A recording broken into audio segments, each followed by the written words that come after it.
Good morning mga kagri. First day na to karon diri sa to ang farm no.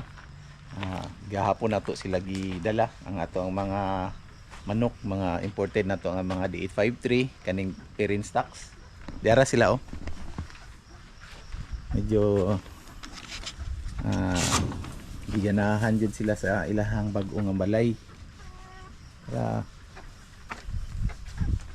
ayos kay ilang paminsar diri.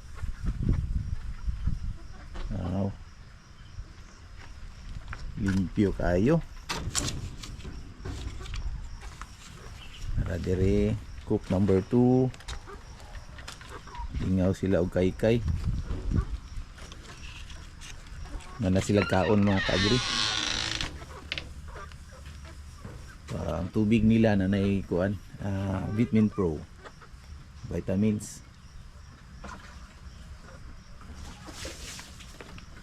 Mandiri group number 3 para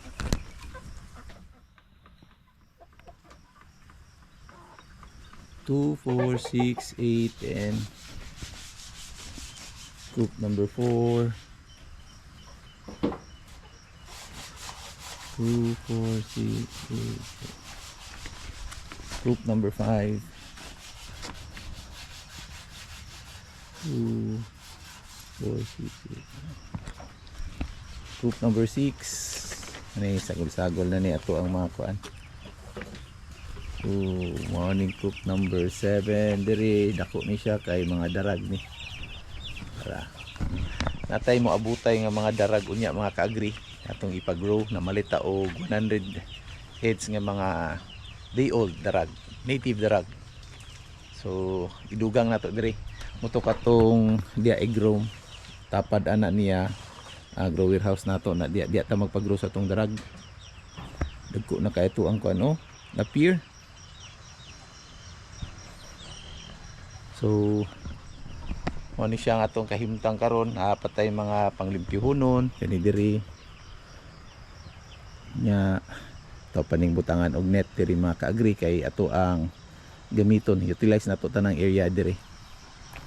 So naara ni siya sa 240 square meter diri ang atong area tapos naalang tay 40 ka mga breeders. Mo ni ang ato ang padaghanon mga kaagri.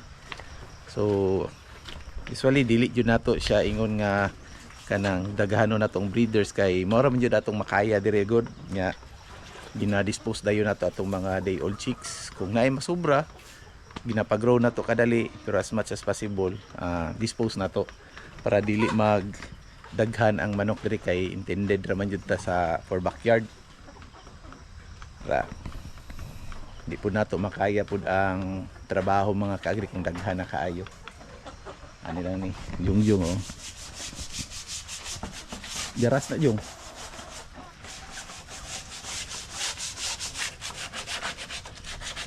atay mo na itong footbath diri limpyuhanan pa ni diri siya itong mga gamit extra na itong mga gamit.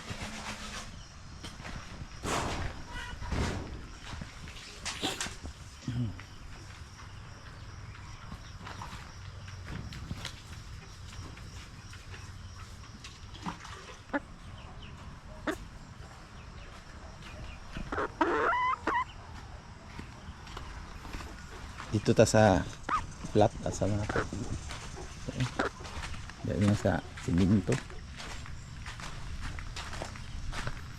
Dia. Uy, ito anjong. Sige. Guniti.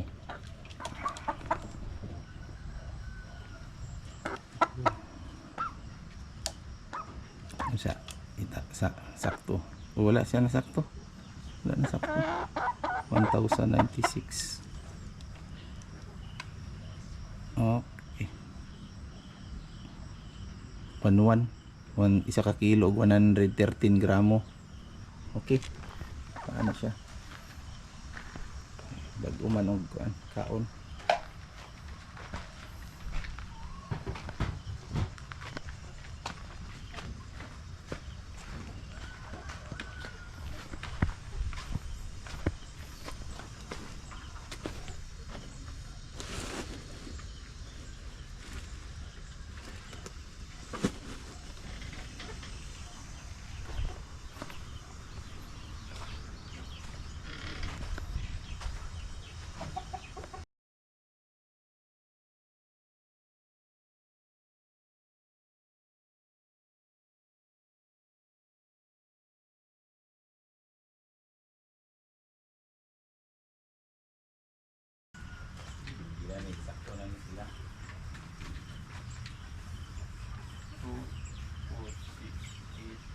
Nay, sobra ni isa ka babae.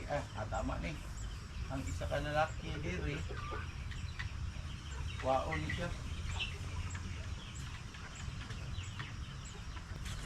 Butang na to diri. Sobra ni buhangan ng lalaki. Ang lalaki diri.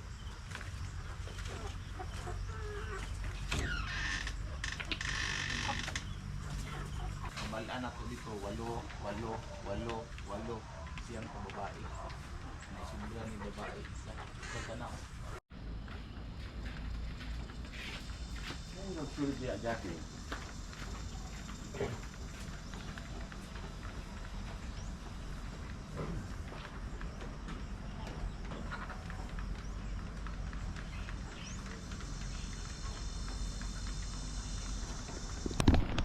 Second day na to diri mga kaagri gikan sa pag-layout. Wala na to na human kagahapon kay ikalit lag ulan. So mo ni siya to ang propose nga feedlot diri. Ara iyang tirada diri. Nanay mga bangag. Nahunong ta kay grabe ang ulan. Human padayon na to ni karon. Nya to ang mga napier. Himsog kaayo, gibagnot lang, sige lang. Kay limpyuhan lang na to after harvest ani, hapit naman ni harvest so after ani ato ang limpyuhan diretso.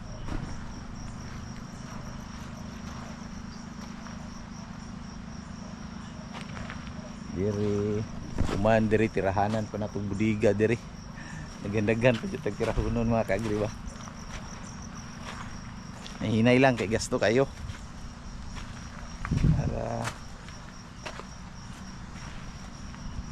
dari going ni siya dito sa border niya, sapa na dito ato ang tubo sa tong napier.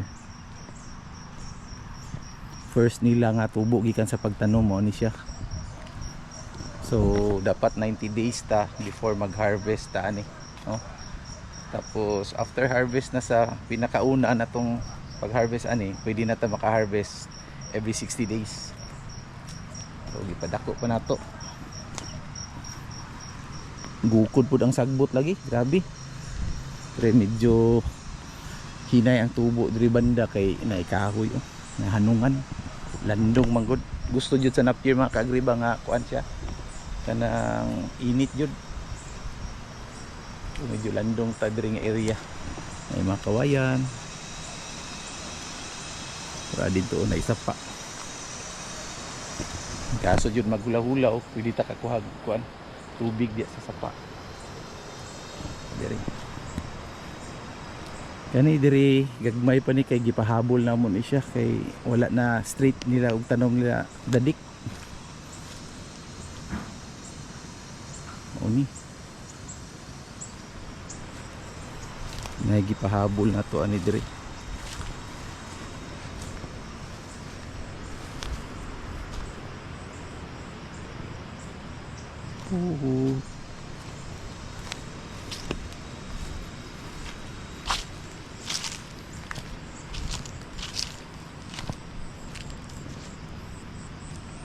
Okay. So mo ni plastada sa to ang area diri mga kaagri. Mo to diyang feedlot nato. So mo na siya tong manukan. Napatay area dito mag-ranging kuanta butang tang ranging net dito. Nya bukid ng Nadia nindot kayo. Nadiri ang sapa. So nadyo tendency nga ang tubig padulong yun na siya diri mo dagan mga kaagri mo ganing nay kuan diri nay limaw kani kay medyo sloopy jud siya diri nga area. So tambakan lang nato ni ginahinay diri nga butang tagamay kanal para maka-exit ang tubig kay ani jud ni siya dagan diri lupak man gud ang area. So before pa namo ni nabutang ni siya mga kaagri ang dagan jud sa tubig kung mag-ulan ana jud siya diri kani diri isa kaluti ana mudaga na siya diya. Tapos na ay taas dito, alanganin, mupundo ang tubig po nila dire. Di lang kay mabantayan kay tungod kay naisagbot na siya.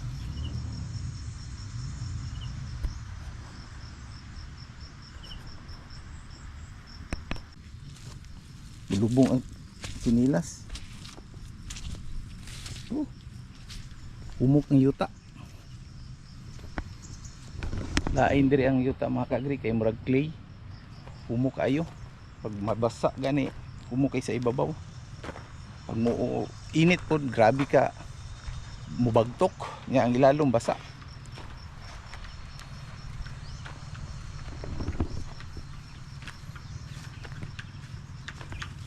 Atong darag. Dagko na. Klaro ng mga laki.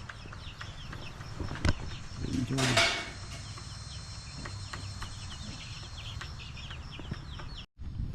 Kinatong wagyo nga project mga kaagri, medyo kanang excited ta o medyo kabado kay siyempre dako siya kapital, tapos first time po nato no nagbaka. Pero karon nagsige na ta og kanang study, sige na tag research pangutana sa mga kaila nato nga dugay na pud sa kanang industry. So far mura og kaya-kaya lang man jud gihapon siya. Siyempre ang puan gihapon yun nato mga kagrino kay tanan natong ginabuhat og di nato itugyan sa Ginoo. Wa jud gihapon, sayang lang. So ang puan nato nga paboranta sa kini nga project. Kini pud nga project mga kaagri kay dili ni siya kanang paspas mo balik ang ato ang ginansya ani, dugay ang ROI. So kinahanglan jud siya nga passionate jud kaani siya kaning pagbuhi og baka. Nya siyempre sa technicalities dapat kabalo pud ta, and naaputay sakto nga facility no nga kanang conducive pud sa ato ang baka, kanang dili po delikado sa ilahang pagdako ug pagbuhi diya no. Kapoy tara. So muna siya ang pinaka entrance jud. So naapa dito ato ang manok gibutang dira ang highway diya.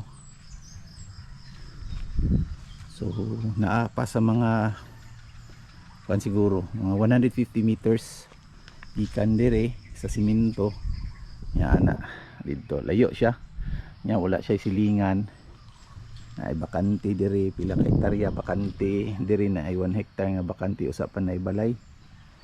Tapos ang atong manok di mga kaagri 40 ra yun naka breeders food, so maulog yun siya og backyard setup lang yun siya mga kaagri, di siya commercial kana.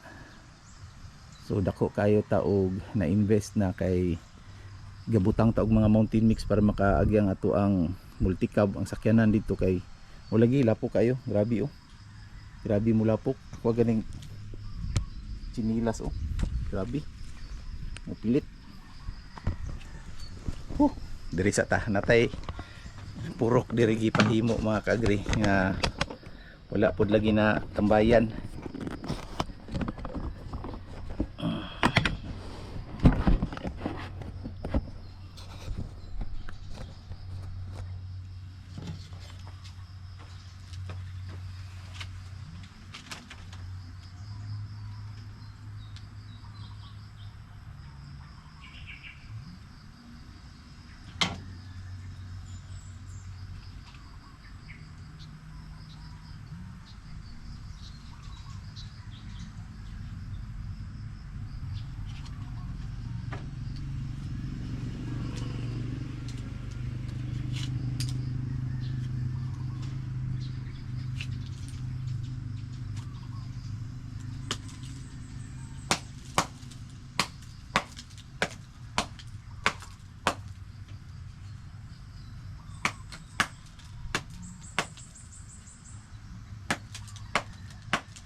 Tara, balik na punta dito sa tong balay kay nanapod tayo mga laing buluhaton.